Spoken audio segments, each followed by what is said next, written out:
A partir de agora, você ouve o podcast semanal Cooperadores da Verdade, com Rodrigo e Maria Carolina Raimann, apologética católica pela hermenêutica da continuidade.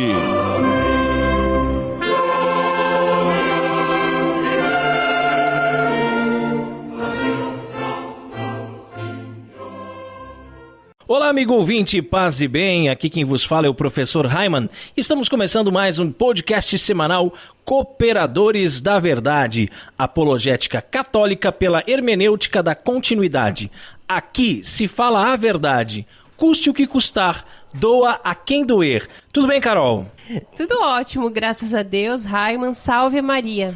E o cooperador de hoje, que temos a graça de receber para o nosso encontro mensal aqui nos estúdios Joseph Ratzinger, é meu amigo e afilhado Peter Martins. Tudo bem, Peter? Tudo bem, padrinho, Carol, olá ouvintes, bom dia, boa tarde, boa noite. Vamos cooperar com a verdade.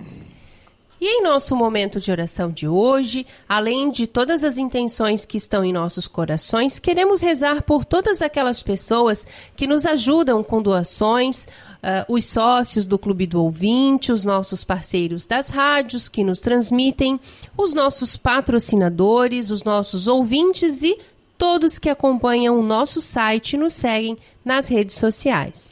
Estamos reunidos em nome do Pai, do Filho e do Espírito Santo. Amém. Amém. Inspirai, ó Deus, as nossas ações e ajudai-nos a realizá-las, para que em vós comece e para vós termine tudo aquilo que fizermos. Por Cristo, Senhor nosso. Amém. Santa Maria, Mãe de Deus, rogai por nós. Pater noster, qui es in celis, sanctificetur nomen tuum. Adveniat regnum tuum, fiat voluntas tua, sicut in cielo et in terra. Pane nostrum quotidianum da nobis hodie, et dimitis nobis debita nostra, sicut et nos dimittimus debitoribus nostris, et ne nos inducas in tentationem, sed libera nos a malo. Amém. Ave Maria, gratia plena, Dominus tecum, benedicta tui mulieribus et benedictus fructus ventris tui, Iesus. Sancta Maria, Mater Dei, ora pro nobis peccatoribus, nunc et in hora mortis nostre. Amém. Gloria Patri et Filio et Spiritui Sancto, sicut erat in principio, nunc et semper et in saecula saeculorum. Amém. Senhor, fazei de mim um instrumento de vossa paz. Onde houver ódio, que eu leve o amor. Onde houver ofensa, que eu leve o perdão. Onde houver discórdia, que eu leve a união. Onde houver dúvida, que eu leve a fé. Onde houver erro, que eu leve a verdade. Onde houver desespero, que eu leve a esperança. Onde houver tristeza, que eu leve a alegria. Onde houver trevas, que eu leve a luz. Ó Mestre, fazei que eu procure mais. Consolar que ser consolado. Compreender que ser compreendido. Amar que ser amado. Pois é dando que se recebe. Perdoando que se é perdoado. E é morrendo que se vive para a vida eterna. Amém. E continuamos reunidos em nome do Pai, do Filho e do Espírito Santo. Amém. E nós queremos lembrar que esse programa é transmitido atualmente por 13 rádios. E hoje o abraço especial vai para a Rádio Navegantina, de Navegante, Santa Catarina. Abraço ao nosso amigo professor Orlando e todos os ouvintes da Rádio Navegantina. E no quadro A Vida dos Santos, nós estamos estudando a vida dos papas que foram canonizados. São os Santos Papas. Nós temos o costume de chamar o Papa de Santo Padre, não é mesmo? Mas isso não significa que ele seja santo. É verdade, Carol. Na história da Igreja, nós já tivemos 265 papas e Francisco é o Papa de número 266. Mas nem a metade deles foi considerado santo. Aliás, alguns muitíssimo pelo contrário, hein? Infelizmente, né? A Renascença mandou lembrança. No último programa, nós falamos de São Dionísio.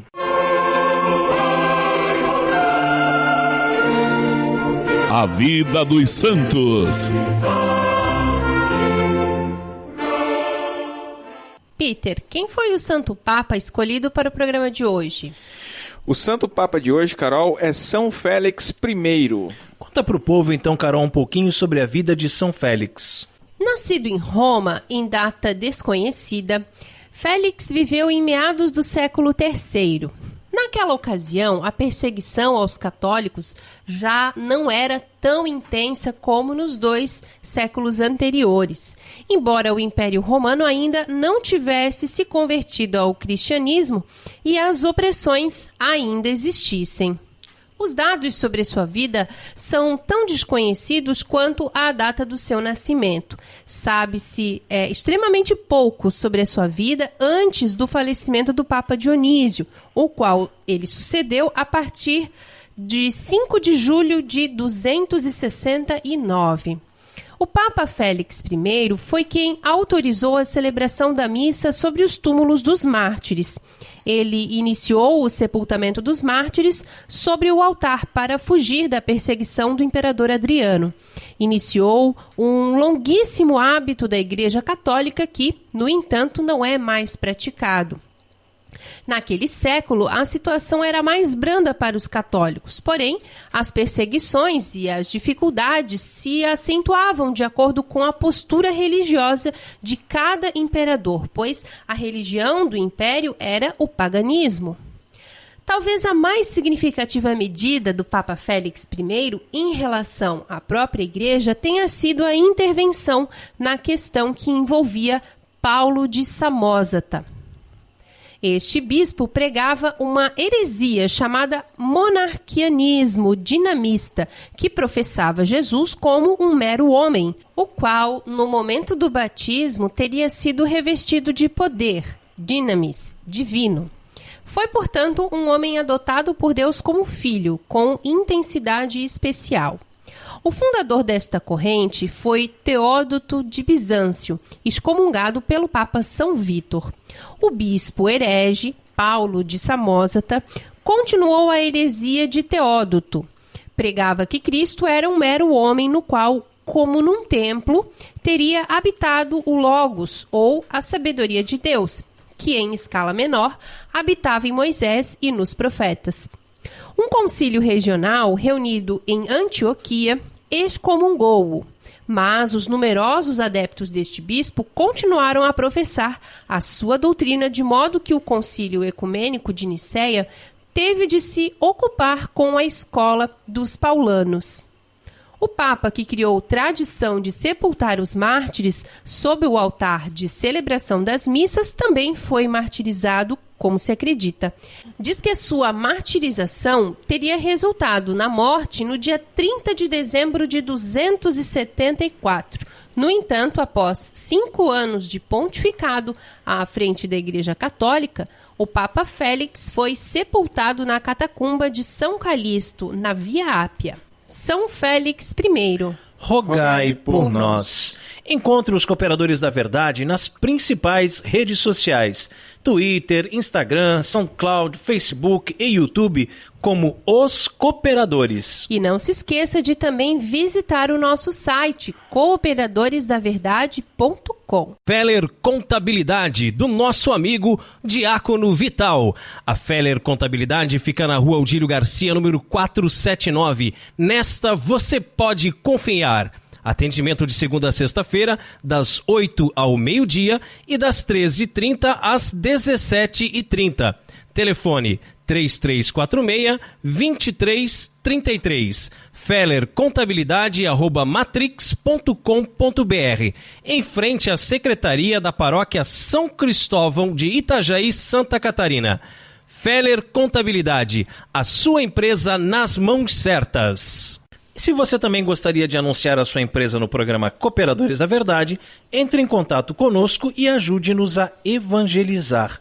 Chegou a hora, galera, hein, de mergulharmos nas fontes franciscanas. Não é amigo de Cristo aquele que não ama as almas que Cristo amava.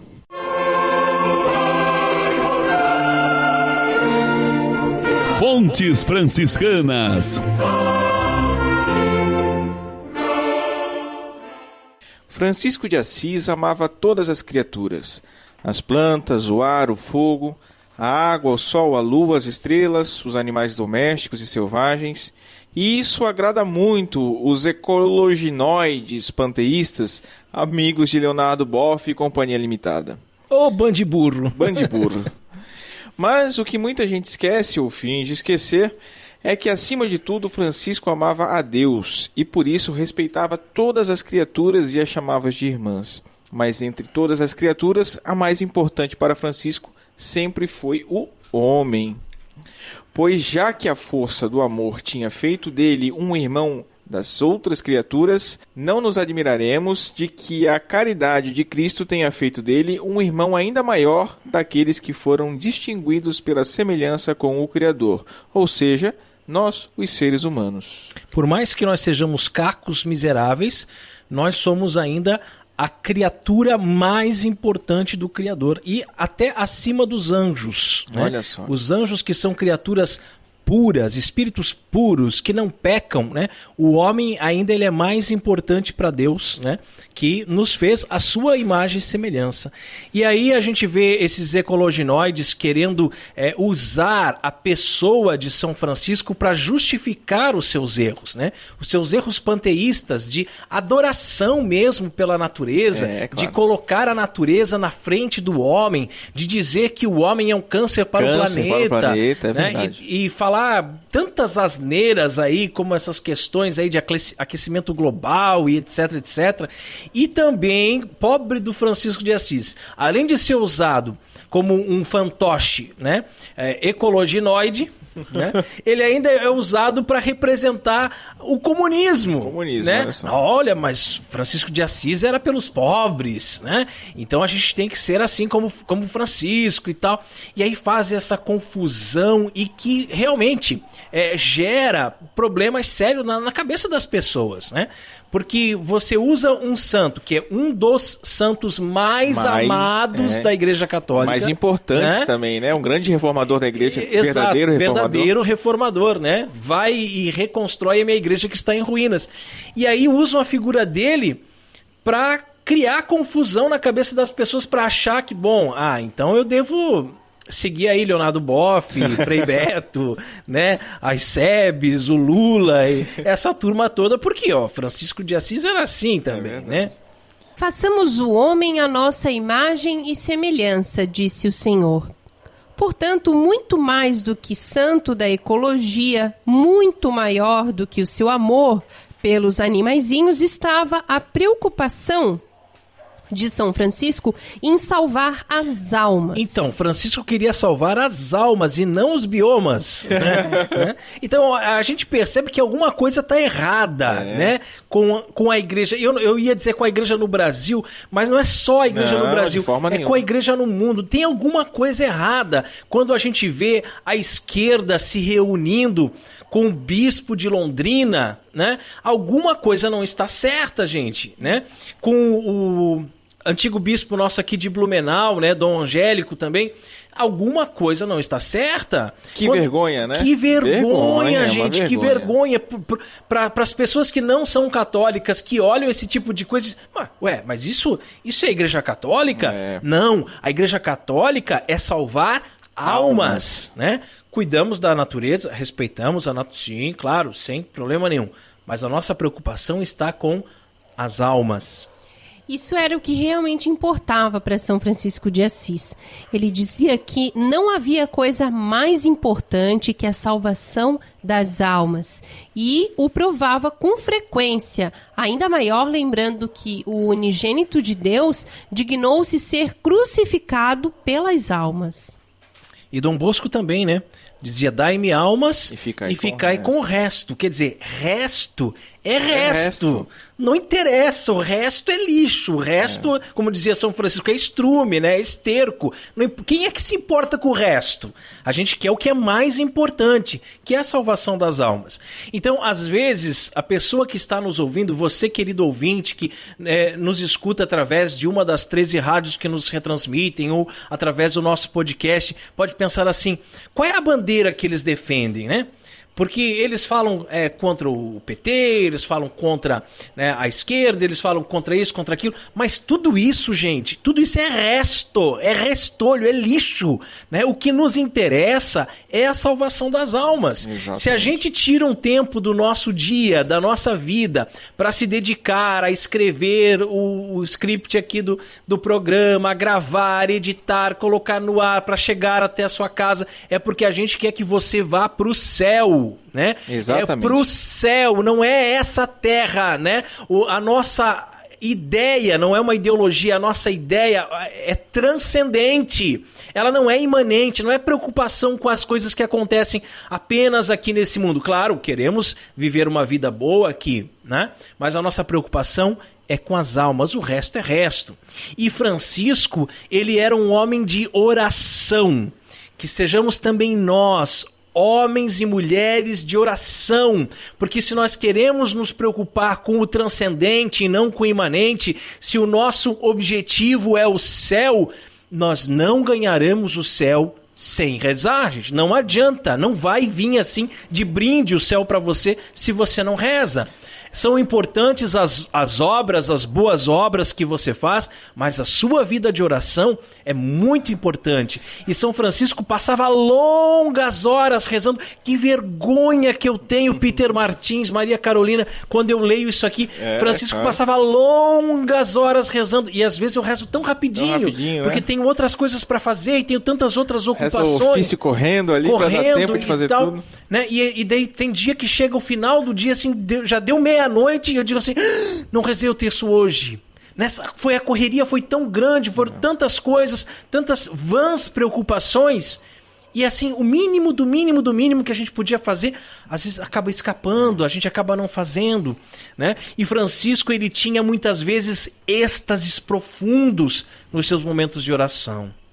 Suas pregações, seus jejuns, seus exemplos de vida, tudo tinha como objetivo salvar as almas. E embora amasse todos os seres humanos e se preocupasse com a salvação de todos, amava de maneira especial, profunda, de todo o coração, os próprios irmãos da Ordem Franciscana, por conviverem da mesma fé e partilharem da herança eterna. Eu acredito que não é muito diferente de nós, né? Que nós amamos os seres humanos, nós queremos que todos se salvem, que todos vão para o céu, independente de religião, né? Se é budista, se é hinduísta, se é muçulmano, nós queremos que todos vão para o céu, mas a gente sabe que vão ter que se converter primeiro. Rezamos pela conversão de todos. Rezamos pela conversão de todos, mas a gente tem todo um carinho especial para com os católicos, né? E quando a gente vê um católico se perdendo, um católico mudando de religião, um católico cometendo uma heresia ou falando uma bobagem, e isso dói, né? É uma ferida sim. Que se abre. Então a gente percebe o carinho que São Francisco tinha pelas ordens que ele fundou. A primeira ordem, né? A Ordem dos Frades Menores, a segunda ordem com Santa Clara e a terceira ordem, a Ordem Franciscana Secular, da qual Maria Carolina e eu fazemos parte, né? Então nós fazemos parte deste grupo que partilha a mesma fé que São Francisco. Seja você da Ordem Franciscana ou não, porque a fé de Francisco é a fé católica, exato, né? Nós somos por ele amados e é a cada um de nós que ele desejou a salvação da alma. E deseja ainda, e deseja, Reza por todos né? nós. Né? Desejou enquanto vivo nessa terra e deseja hoje no céu, né? Ele sempre dizia que tinha sido dado a ordem como modelo. Ele, Francisco, foi dado a ordem como um modelo, para ser como uma águia, animando seus filhotes a voar. Olha que coisa linda. Lindo. Né? E outro dia nós assistíamos uma aula do padre Paulo Ricardo, em que ele falava sobre o matrimônio, né, sobre a família, e como que os pais... Qual é a missão principal dos pais? Levar os filhos para o céu. Sim. Uhum. Né? Então você está aqui, ele dizia assim, você pensa que tem uma vida? Você não tem uma vida. Você não tem uma vida. Uhum. O seu objetivo é levar os seus filhos para o céu. Então nós temos que ser como essa águia, né? Animando os seus filhotes a voar para que elas vão para o céu, né? Por isso Francisco, o de Assis, é claro, né? Não confunda, eu não estou falando do Papa Francisco aqui, né? Ele é exemplo, espelho, modelo para nós. Nossa águia, da qual somos os seus filhotes. Ensina-nos, ó seráfico Pai, a voar. Voar direto para o céu, entregando nossas vidas para a salvação das almas, amando a todos, pois não é amigo de Cristo aquele que não ama as almas que Cristo tanto amou e ainda ama. Que assim seja. Amém. Fontes Franciscanas conta com o apoio da Livraria Católica Auxílio dos Cristãos. artigos religiosos. A Livraria Auxílio dos Cristãos fica na Praça Governador Irineu Bornhausen, centro de Itajaí, no estacionamento da Igreja Matriz do Santíssimo Sacramento. Calendários, bíblias, livros, artigos litúrgicos, camisetas, cartões, presépios, crucifixos, imagens sacras, CDs, DVDs e muito mais. Telefone 3349-0692. 3349-0692. Livraria Auxílio dos Cristãos. 21 anos de tradição. E com o objetivo de adquirirmos um novo notebook para a gravação do nosso programa, estamos fazendo uma vaquinha. Entre em nosso site, clique em vaquinha com K. O link fica no canto superior direito. Precisamos da sua ajuda para melhor servi-lo. Mas se você preferir, você pode se tornar um sócio do nosso grande clube do ouvinte Cooperadores da Verdade. E ao se tornar um sócio, além de ajudar com essa obra de evangelização, tem várias recompensas. Entre no nosso site e clique em apoia.se. Está lá do lado da vaquinha. Você pode contribuir com qualquer valor a partir de R$5 e assim nos ajuda a evangelizar. Não fique de fora dessa. Seja um sócio evangelizador. Contamos com você. E no quadro mais treteiro do nosso programa, hoje vamos falar sobre justificação e salvação.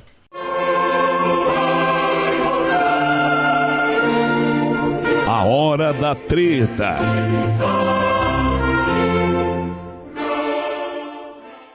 O que a Bíblia fala sobre justificação e salvação? Uma treta teológica aí, hein, hoje? Na treta de hoje, vamos falar sobre justificação e salvação. Será que são a mesma coisa? Será mesmo que, uma vez salvos, estamos salvos para sempre? Como dizem os protestantes, especialmente os calvinistas, né? De modo que jamais será possível sermos condenados ao inferno se Deus já nos salvou? Será que só a fé, sola fide, basta para sermos salvos? Vamos ver então o que a Sagrada Escritura e a doutrina da Igreja nos dizem sobre isso. Em primeiro lugar, há que considerar dois aspectos em relação à nossa salvação. O primeiro aspecto é a justificação, como denominada nas Escrituras. Significa passar do estado de pecado para o de inocência e santidade. Exatamente, padrinho. Esse processo também é chamado de salvação em algumas passagens da Sagrada Escritura, né? Como, por exemplo, quando Jesus se dirige à mulher, né, e diz: tua fé te salvou, vai em paz, lá em São Lucas, né, capítulo 7, versículo 50. Ou até mesmo São Pedro diz que o batismo salva, né? Na sua primeira carta, no capítulo 3, versículo 21. Quando você fala aqui do batismo salva, é justamente isso que eu estava pensando, sabe? Nós nascemos com o pecado original. Exatamente. Tá? Então, quando nós somos batizados, nós já somos justificados? Somos justificados. Né? Somos justificados. Por quê? Porque apagou o pecado original. Isso. Agora, não significa que já estamos salvos, né? Porque agora nós somos batizados, somos limpos do pecado original. Agora a gente vai ter que cultivar isso, né? E uma vida de santidade, exatamente, né? E com obras, porque não vamos, né, achar que, como Lutero, que a obra não servia para nada. Isso, né? isso. Com obras também, para que a gente possa merecer o céu. Uhum. Então o batismo salva, mas a salvação que São Pedro fala aqui é a justificação, é a passagem, exato, do velho para o novo homem, né? Exato. Do estado de pecado para o estado de graça. Que é a primeira decolagem, né? Exatamente. Ainda, né? Como Padre Paulo fala bastante sobre as decolagens, né? Então é só o primeiro estágiozinho. Né? Claro. O segundo aspecto é o da salvação das penas do inferno e participação na vida eterna. Uma vez inocentado e revestido da graça, né, já justificado, torna-se necessário renunciar ao mal e perseverar até o fim na prática do bem. Ou seja, este segundo aspecto em relação à nossa salvação diz respeito ao nosso julgamento final. E a base para este julgamento é a prática das obras. É justamente o que nós estamos falando, né? Muitas pessoas, assim, eu, Peter, a Maria Carolina não. Maria Carolina não, né? Mas eu, Peter, outras pessoas, elas têm a graça de serem batizadas já quando nascem. Ah, é? A Carol não foi? Não. É verdade, eu não fui, eu recebi o batismo quando eu fui fazer a primeira Eucaristia. Que, aliás, até hoje eu não sei por que eu recebi a primeira Eucaristia. Que a minha mãe me matriculou na catequese e tal, não sei por quê. Porque meu pai era católico, mas minha mãe era luterana, ela me levava. Eu lembro de ir à igreja luterana. E descendente de Blumenau ali, né, e tal. Sim. E eu fui batizada já bem grande já. E vocês sabiam que meus padrinhos são luteranos? Você comentou. Loucura, né? Provavelmente o padre não sabia que ele provavelmente não sabia, porque não pode, porque até os pais podem não ser católicos, mas os padrinhos têm que ser, né? Que bom que o padrinho de Crisma você acertou, né? Acertei, claro. Mas enfim, né? Estava falando aqui que nós nascemos e já fomos batizados, né? Mas quantas pessoas que nascem numa outra fé ou em fé nenhuma, né, comete um monte de pecados e chega um momento da vida que tem o seu encontro pessoal com Deus e busca o batismo, quer ser batizado. Então, naquele momento, ele é justificado. Se ele é justificado, aqueles pecados do passado foram apagados. Né? Assim como nós católicos na confissão também nos confessamos e os nossos pecados passados, exato, foram apagados. Mas nós ainda temos as penas para o purgatório. Exatamente. Né? Então, uma vez justificados, né, vamos levar agora uma vida reta, uma vida de santidade, para que nós possamos merecer o céu. Mas nós sabemos que tudo que nós fizemos de errado, mesmo perdoado pelo sacerdote na confissão, nós vamos ter que pagar de alguma forma ainda no purgatório. Claro que também existem várias formas que a igreja nos proporciona de aliviar essas penas. E aí tem as penitências, os jejuns, as mortificações, tem uma série de coisas que a gente pode fazer para amenizar um pouco isso. Exatamente. Né? Mas a Carol falava ali, que falava do nosso julgamento final, né? Uhum. E que a base para esse julgamento, para nossa salvação ou condenação, é a prática das obras. Das obras, exatamente. Né? Então, o que nós estamos fazendo para sermos salvos? E para salvarmos os outros? Né? Não só pensar na minha salvação. A gente falava agora há pouco, né, que os pais têm como objetivo primeiro levar os filhos para o céu. Né? E nós não queremos levar só os nossos filhos para o céu, mas os nossos amigos, os nossos vizinhos, os nossos conhecidos. Nós fazemos um podcast Cooperadores da Verdade para que as pessoas realmente sejam tocadas e se convertam e busquem a vida de santidade. Saiam desse marasmo, né? Uhum. Saiam dessa vidinha de católicozinho, de nada, de meia tigela, católico de meia tigela, católico morno, né? E vá buscar a santidade enquanto há tempo. Porque daqui a pouco você sai na rua e é atropelado, e daí como é que fica? Né? Quando na Santa Missa, é uma coisa que eu vou contar para vocês aqui, na oração eucarística, reza-se pelos defuntos. Eu sempre penso em várias pessoas, claro, né? Mas eu penso também naquelas pessoas que naquele dia em que aquela missa está sendo celebrada, morreram naquele dia, sem ter tido tempo de se confessar, ou até mesmo de se arrepender dos seus pecados. Porque quanta gente morre e não se arrependeu ainda. Verdade. Né? Talvez se ela tivesse tido mais tempo nessa vida, ela tivesse se arrependido. Talvez não. Né? Nós não sabemos. Então, quando se fala ali na prática das obras, não são as obras da lei, mas as obras da fé. Jesus nos fala desse julgamento baseado em nossas obras, citando as obras de misericórdia, que a gente encontra lá em Mateus 25, versículos de 31 e 46. Né? Então, é bem conhecido, mas eu vou ler aqui. Né? Vinde, benditos de meu Pai, tomai posse do reino que vos está preparado desde a criação do mundo, porque tive fome e me destes de comer, tive sede e me destes de beber, era peregrino e me acolhestes, nu e me vestistes, enfermo e me visitastes, estava na prisão e viestes a mim. Perguntar-lhe-ão os justos: Senhor, quando foi que te vimos com fome e te demos de comer, com sede e te demos de beber? Quando foi que te vimos peregrino e te acolhemos, nu e te vestimos? Quando foi que te vimos enfermo ou na prisão e te fomos visitar? Responderá o rei: em verdade eu vos declaro, Todas as vezes que fizestes isso a um destes meus irmãos mais pequeninos, foi a mim mesmo que o fizestes. Voltar-se-á em seguida para os da sua esquerda e lhes dirá: retirai-vos de mim, malditos, ide para o fogo eterno destinado ao demônio e aos seus anjos. Também estes lhe perguntarão: Senhor, quando foi que te vimos com fome, com sede, peregrino, nu, enfermo ou na prisão, e não te socorremos? E ele responderá: em verdade eu vos declaro, todas as vezes que deixastes de fazer isso a um destes pequeninos, foi a mim que o deixastes de fazer. E estes irão para o castigo eterno, e os justos para a vida eterna. Por isso, o mesmo Jesus afirma: quando vier o Filho do Homem, retribuirá cada um segundo as suas obras. E uma coisa que eu acho muito linda nesse texto é que os justos vão para a direita de Jesus. E os injustos vão para a esquerda. Então aqui tem uma mensagem muito clara, né?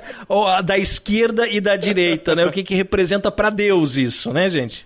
Então, na justificação, ou seja, no primeiro aspecto que comentamos lá em cima, né? Lá em cima não, lá no princípio, né? Não contam as boas obras que nós praticamos, né?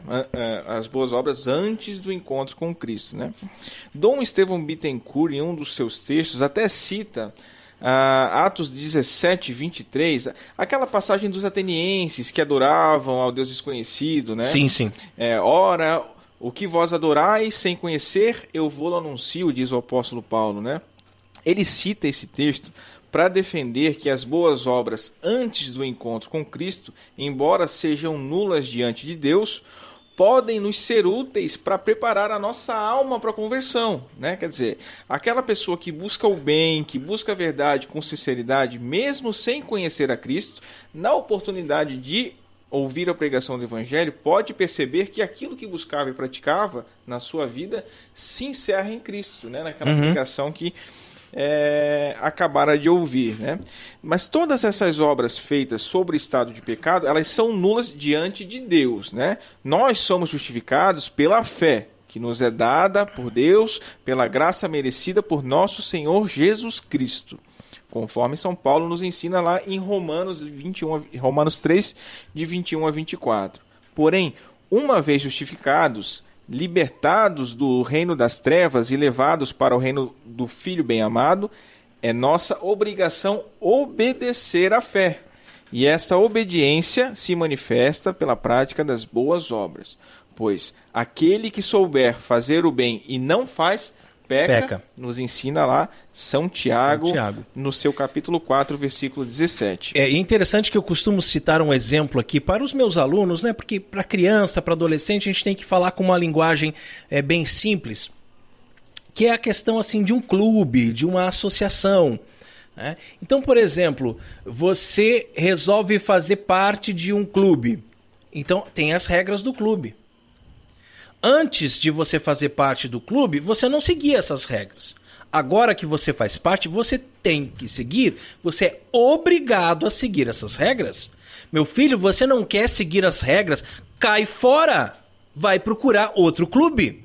Agora, você começa a torcer pro Corinthians e vai no dia do jogo com a camiseta do Palmeiras, aí não dá certo, não dá certo, né? Vai com a camiseta do Palmeiras no jogo do Corinthians, você vai arrumar confusão. Então, se você... Ninguém é obrigado a ser católico. Ninguém é obrigado. Agora, a partir do momento que você buscou o batismo, que você resolveu ser católico, meu amigo, então cumpra as regras da igreja. Né? E não é tão difícil assim, né? Nós temos os 10 mandamentos, que foi deixado por Moisés. Nós temos os 5 mandamentos da igreja, né? Outro dia, eu vi aí o pessoal postando uma foto de um churrasco, e era numa sexta-feira. E são pessoas católicas, né?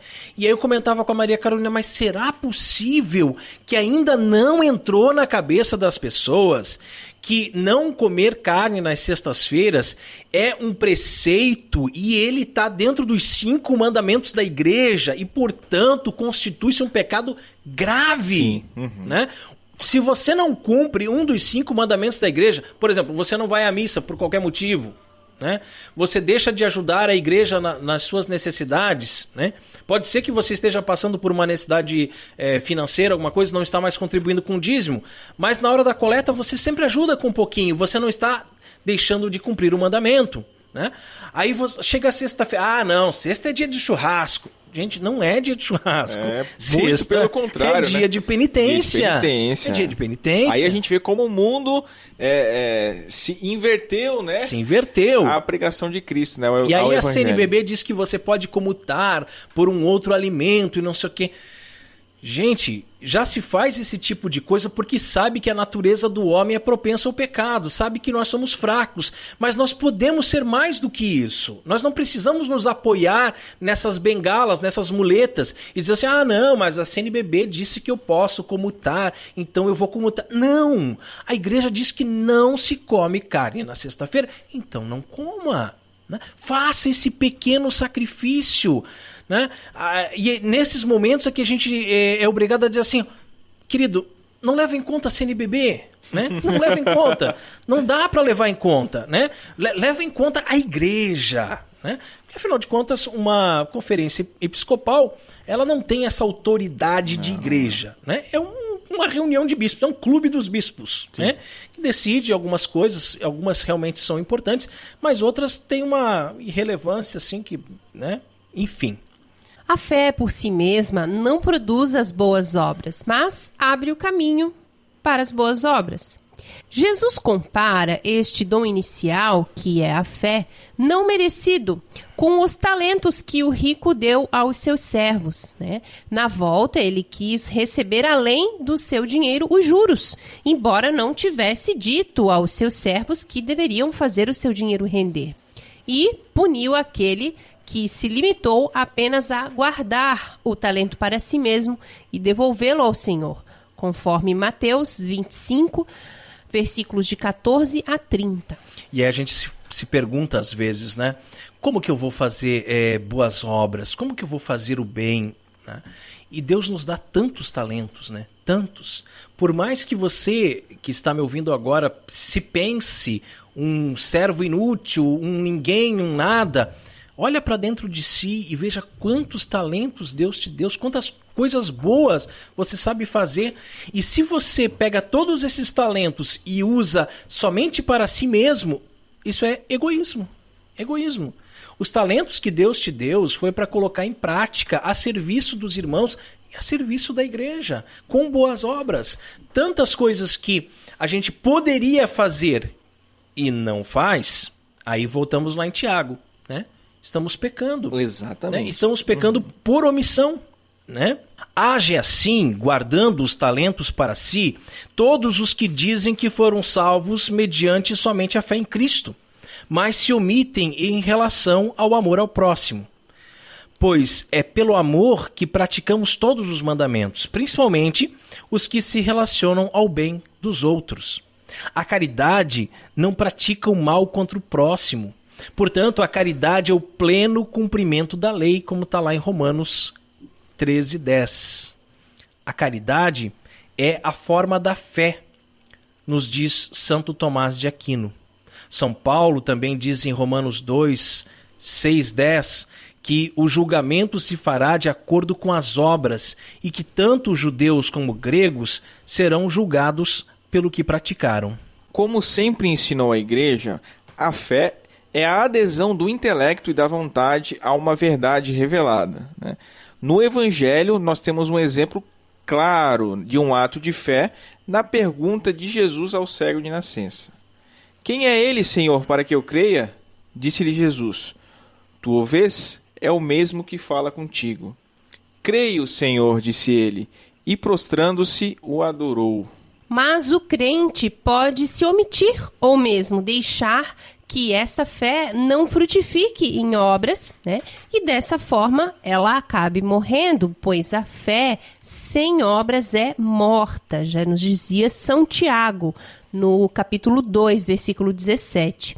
Por isso, a doutrina correta da igreja é esta: somos salvos ou inocentados do estado de pecado mediante a fé e a graça. Esta é a justificação. E somos salvos das penas eternas do inferno e julgados conforme as nossas obras, feitas em estado de graça, isso é, sem cometer pecados mortais.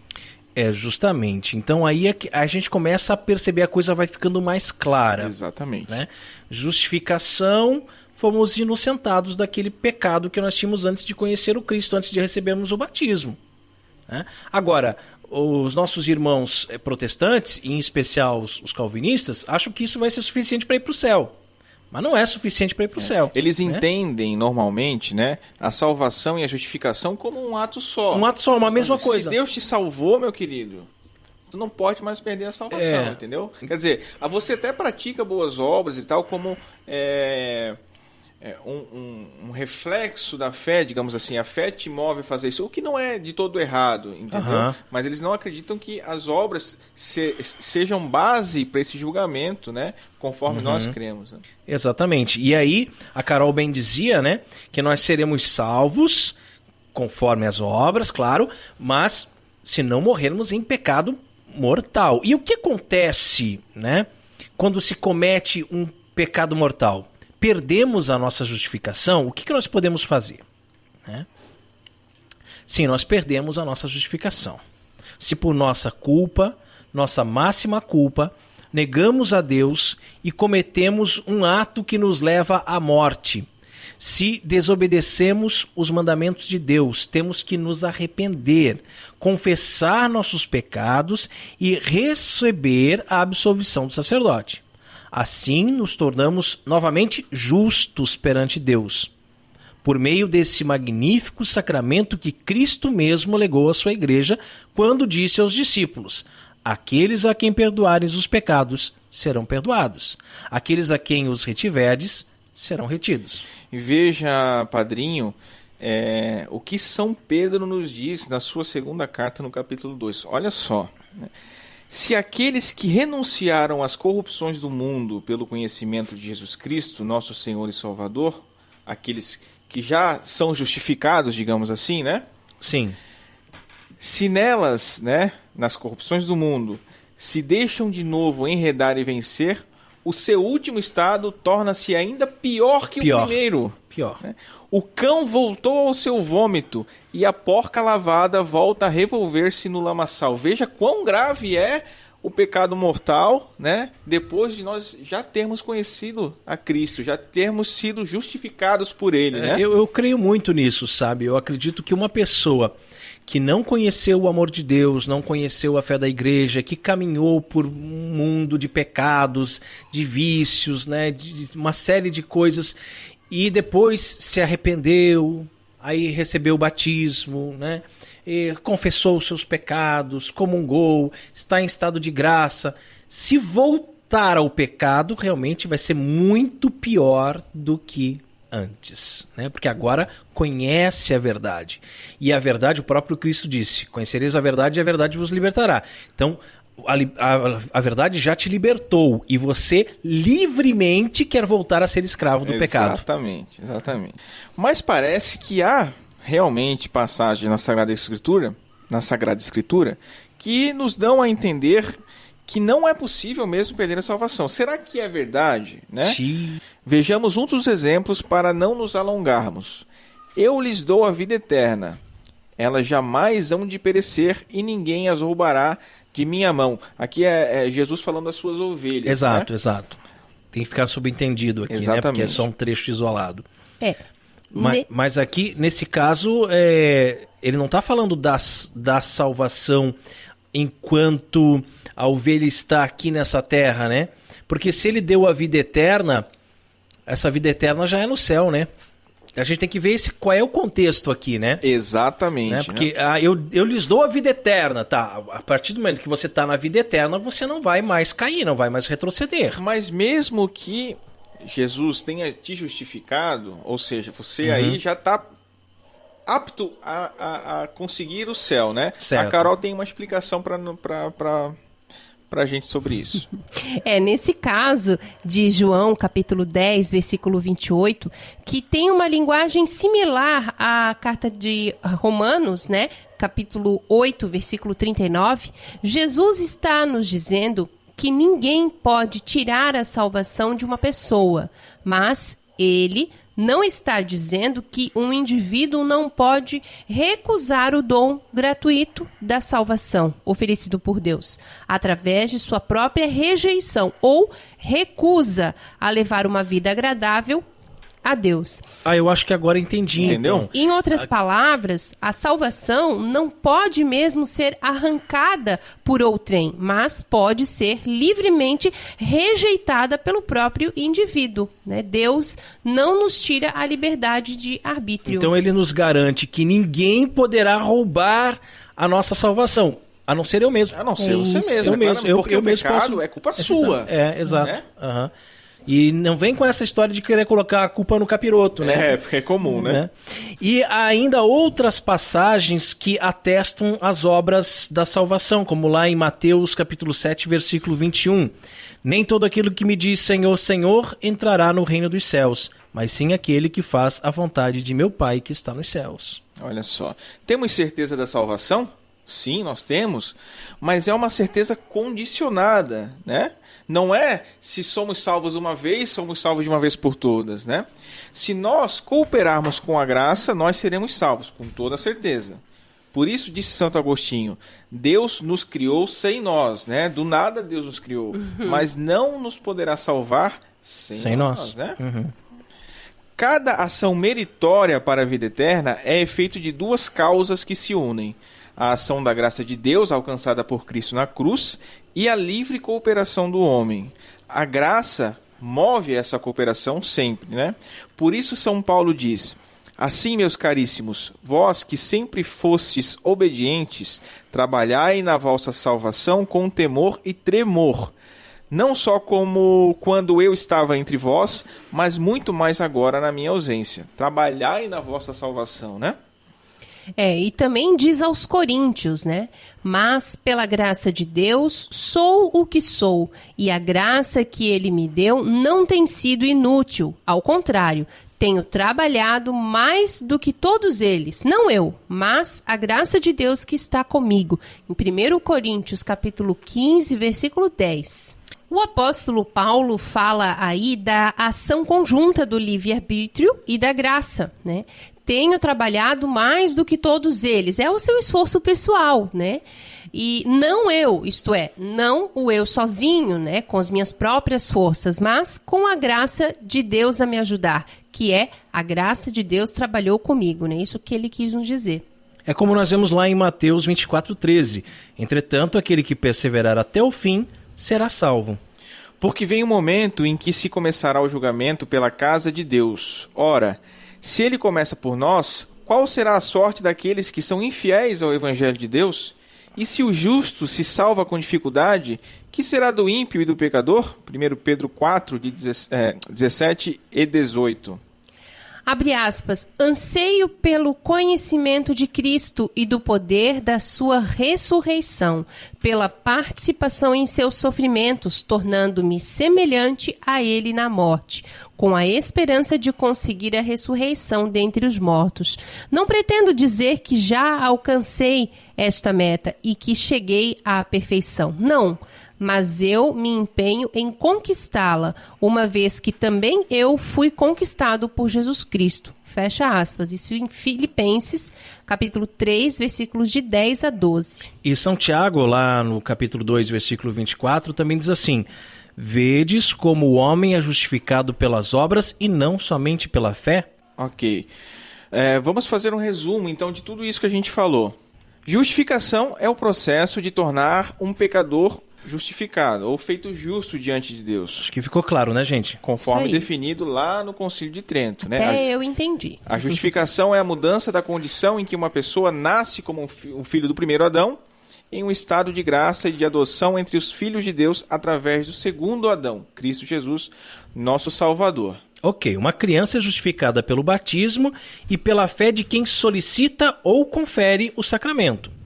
Os adultos são justificados pela primeira vez pela fé pessoal, arrependimento do pecado e batismo. E os adultos que pecaram gravemente, após arrependimento, podem receber a justificação pela absolvição sacramental, na confissão.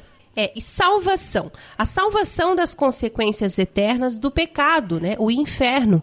E o gozo da alegria plena na Jerusalém celeste. Aleluia.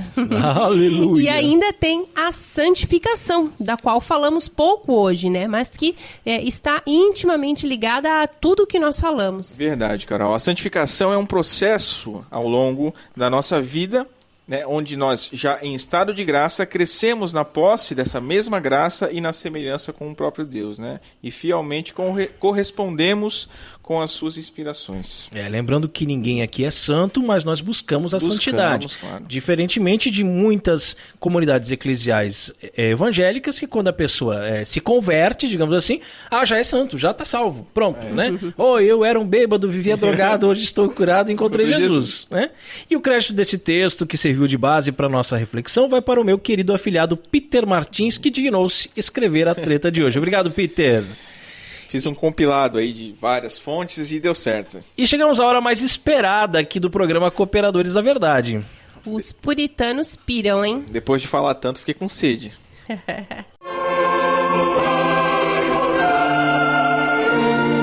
Catolicismo e cerveja.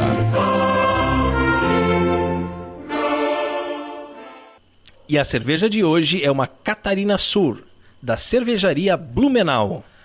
Catarina Sur é um estilo criado por cervejarias aqui de Santa Catarina. Carol, tecnicamente é uma cerveja de trigo clara, refrescante, com uma acidez láctica, limpa, adição de frutas e um nível alto de carbonatação. Catarinenses de coração, a cervejaria Blumenau resolveu homenagear a riqueza do nosso estado com uma cerveja que traz no nome um estilo único, a lembrança do nosso verão que tanto atrai os turistas e o sabor do pêssego. A Catarina Sur, Son of a Peach, é uma soma de tudo o que o nosso estado tem de melhor. Ô Peter, você que é bom nos inglês aí, como é que eu ia traduzir esse Son of a Peach? Não sei o que é peach. Peach não é pêssego. O sol de pêssego. Sol de pêssego. Será que foi só eu que tenho a mente poluída que peguei o trocadilho aqui de Son of a Beach? Não foi só tu que tem a mente poluída, não. Eu não pensei nisso, pensou? gente. Eu pensei. Bom, vamos lá, né?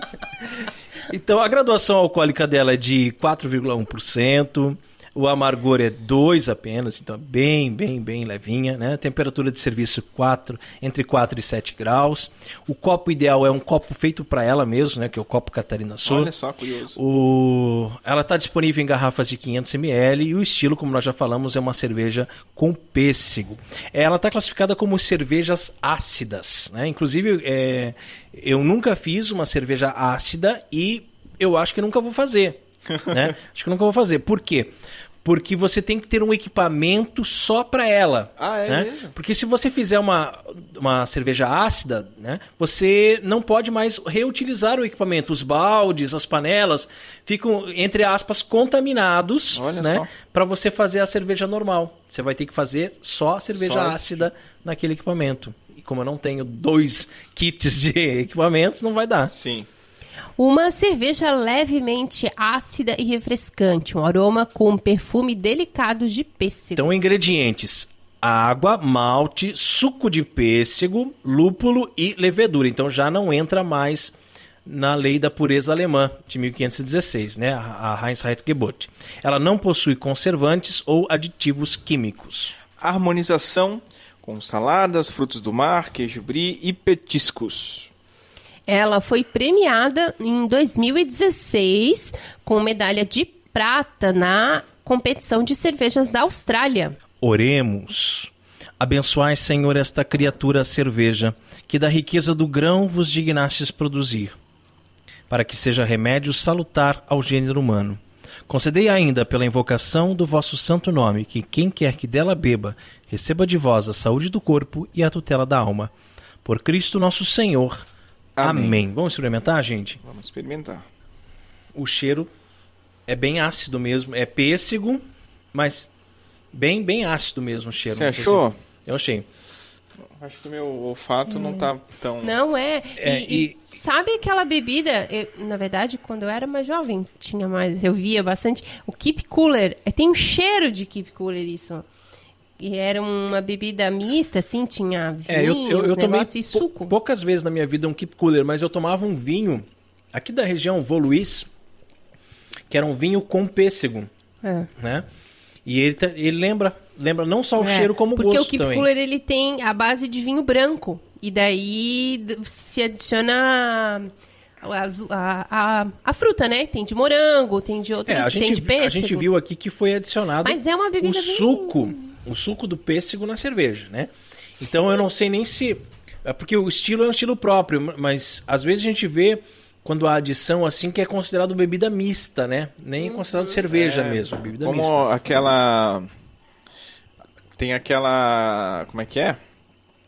Colorado de mel, né? É bebida mista, né? Isso, já coloca bebida mista. Mas aqui o rótulo dela fala cerveja com pêssego. Então não é considerado bebida mista porque já foi classificado o estilo, né? Às vezes até por causa da composição, assim, né? Da quantidade de cada eu achei muito refrescante. E ela tem um gosto diferente, cítrico, assim, né? Cítrico, uma coisa bem interessante. Eu diria ácido mesmo, ácido mesmo. Gosto ácido, é esse gosto ácido. Eu vou dizer pra vocês assim, ela é refrescante, ela é leve, né? Pro verão, cai bem, né? Levíssima. Eu não curti. Cai bem, só que assim... Eu não consigo classificar como cerveja, sabe? Não parece cerveja. Eu acho que é isso. Acho que não parece que você está bebendo cerveja. Parece que é uma outra bebida. Uma outra coisa. Pode ser que seja isso, então. E você que está nos ouvindo agora, também sabe fazer cerveja, quer ter a sua obra-prima degustada aqui no programa Cooperadores da Verdade e ainda ganhar uma propaganda na faixa? Entre em contato conosco. contato@cooperadoresdaverdade.com. Catolicismo e cerveja conta com o apoio da Beer House Cervejas Especiais. Empório especializado em cervejas nacionais e importadas, com agradável espaço para degustação e inúmeras opções para presentes. Produtos para harmonização, copos, taças, kits e cestas e, é claro, muita cerveja. Aberto ao público de segunda a sexta, das 15 às 23 horas e aos sábados, das 10 às 22 horas. A nossa missão é trazer o universo cervejeiro cada vez mais próximo dos apreciadores dessa bebida inigualável. A Beer House está situada à Avenida Coronel Marcos Conder, número 950, Sala Térrea, Centro, Itajaí, Santa Catarina. beerhousemkt@gmail.com. Fone 3045-5821. Beer House, a primeira casa cervejeira de Itajaí. E rezemos a Virgem, que nos proteja, nos guie e cuide do nosso apostolado. Salve Regina, Mater Misericordiae, vita dulcedo et spes nostra salve. A te clamamos, exulis filii Eve, a te suspiramos, gementes et flentes in ac lacrimarum vale.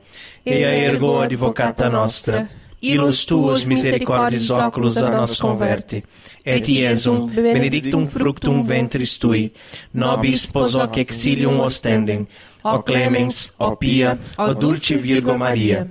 Ora pro nobis sancta Dei genitrix, ut dignificiamus promissionibus Christi. Amém.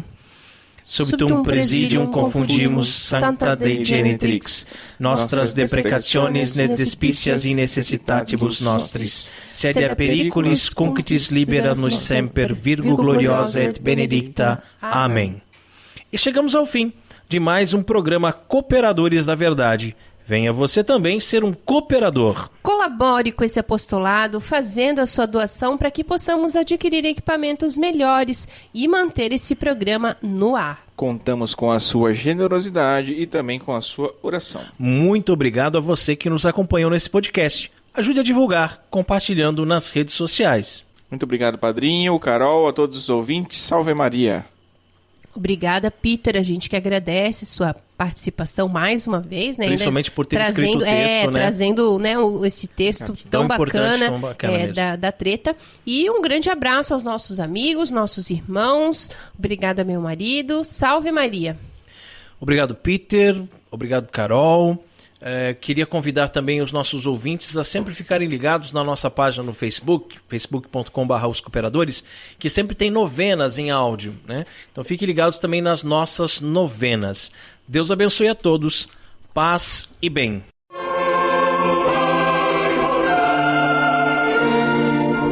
Você ouviu Cooperadores da Verdade, com Rodrigo e Maria Carolina Raimann, apologética católica pela hermenêutica da continuidade.